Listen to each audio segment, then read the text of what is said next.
اعوذ باللہ من الشیطان الرجیم بسم اللہ الرحمن الرحیم لا الہ الا اللہ محمد رسول اللہ صلی اللہ علیہ وآلہ وصحابہ وبارک وسلم استغفر اللہ الذی لا الہ الا هو الحی القیوم واتوب الیہ اللہم صلی علی سیدنا محمد النبی الامی وعلی آلہ وصحابہ وبارک وسلم اما بعد۔ تمام دوستوں کو السلام علیکم ورحمۃ اللہ وبرکاتہ۔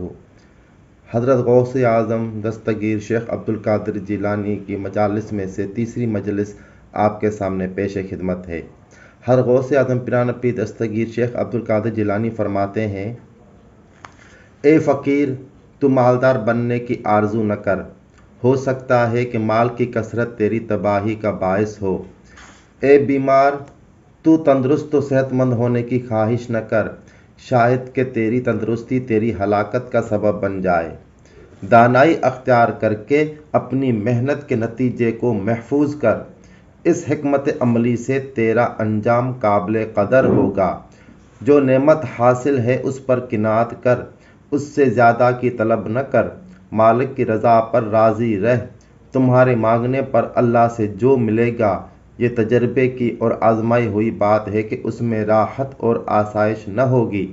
ہاں، جب بندے کے دل میں القائے الہی سے کوئی تمنا ڈال دی جائے اس میں یقیناً برکت ہوگی۔ اس طرح ہر طرح کی خرابی دور کر دی جائے گی۔ عام طور سے تمہیں اللہ تعالیٰ سے اپنے گناہوں کی بخشش، صحت و تندرستی، دین و دنیا اور آخرت میں ہمیشہ کی صحت کا سوال کرنا چاہیے اور تجھے اسی پر اکتفا اور قناعت کرنا چاہیے۔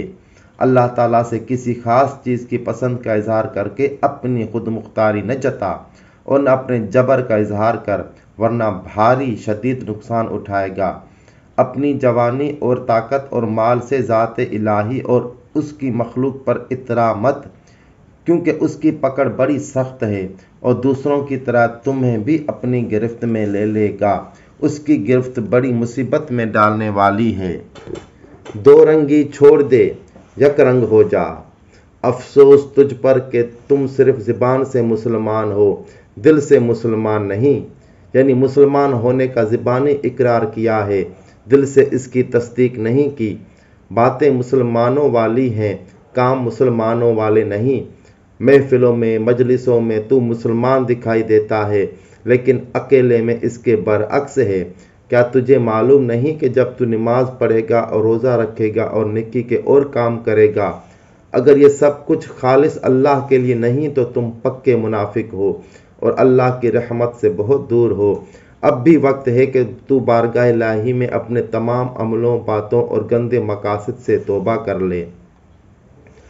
اللہ والے کے کسی کام میں نفاق خوشامد نہیں ہوتا۔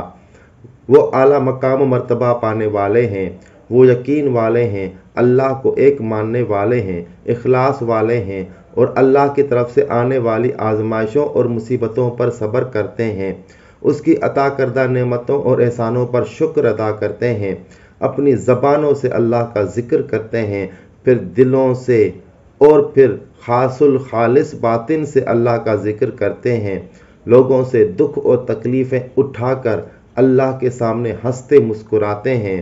ان کے نزدیک دنیا کے بادشاہ ناکارہ ہیں، زمین پر بسنے والے مردے ہیں، عاجز ہیں، محتاج، بیمار اور تنگ دست ہیں۔ ان کے خیال میں بہشت اجاڑ اور دوزخ کی آگ بجھی ہوئی ہے۔ ان کی نظر میں نہ زمین ہے نہ آسمان، نہ ہی اس میں کوئی رہنے والا ہے۔ ان کی توجہ ہر طرف سے ہٹ کر ایک ہی طرف مرتکز ہو گئی۔ پہلے وہ دنیا داروں کے ساتھ تھے، پھر آخرت اور آخرت والوں کے ہمراہ ہوئے، پھر دنیا و آخرت کے رب اور اس کے محبوبوں سے جا ملے، اپنے دلوں سے خدا کے ساتھ سیر کر کے واصل بحق ہو گئے اور رستہ چلنے سے پہلے ہی رفیق کو پا لیا اور اپنے اور اس کے درمیان دروازہ کھول دیا۔ مردان الہی جب تک اللہ کا ذکر کرتے رہتے ہیں، اللہ بھی ان کا ذکر کرتا رہتا ہے، یہاں تک کہ ان کے سب گناہ جھڑ جاتے ہیں۔ غیر اللہ سے گم ہو کر ان کا وجود اللہ کی ذات کے ساتھ موجود ہوتا ہے، کیونکہ یہ ارشاد الہی انہوں نے سن رکھا ہے کہ فَاذْكُرُونِی أَذْكُرْكُمْ